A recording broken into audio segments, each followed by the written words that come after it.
Cet adversaire, c'est le monde de la finance. Colonna n'était pas armé, il n'a pas opposé de résistance. C'est bien elle qui a écrit « Omar m'a tué ». Voici les Rolling Stones. Place au jour où votre plongée dans l'histoire à travers les archives d'Europe 1. Bonjour Lord d'Autriche. Bonjour Dimitri, bonjour à tous. Nous sommes le 23 novembre 1996, il y a 36 ans donc. André Malraux fait son entrée au Panthéon. C'est Jacques Chirac qui le choisit pour rejoindre les hommes et femmes illustres de la nation. Oui, André Malraux avait fait entrer le résistant Jean Moulin au Panthéon en 64 en prononçant ces mots « Entre ici Jean Moulin ». Et ce 23 novembre 96, Jacques Chirac n'utilise pas le tutoiement, mais il a le sens de la formule. Parce que vous avez su faire vivre nos rêves et les faire vivre en nous, prenez place.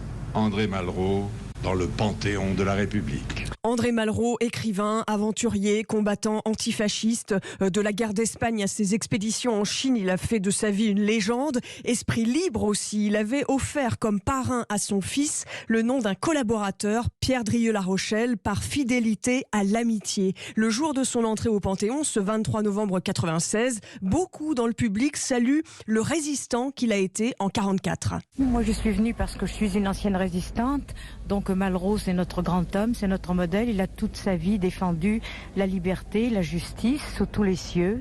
Il est aussi le compagnon du général de Gaulle et donc nous venons lui rendre hommage, bien sûr. Et la République honore aussi ce jour-là celui qui a créé les maisons de la culture dans plusieurs régions de France. Et ce jour de l'entrée d'André Malraux au Panthéon, ce qui revient beaucoup dans les discussions, c'est qu'il s'agit d'un homme ni de gauche ni de droite. Oui, dans les archives d'Europe 1 revient l'idée d'un homme qui n'appartient pas à une seule famille politique. Le jour où on rencontrera des hommes politiques de toute formation politique confondue, qui prépareront ensemble un grand projet dans lequel l'homme sera au centre, on n'aura pas besoin de combattre les extrêmes. Quant à l'écrivain Georges Semprin, il dit ce même jour que Malraux redevient actuel.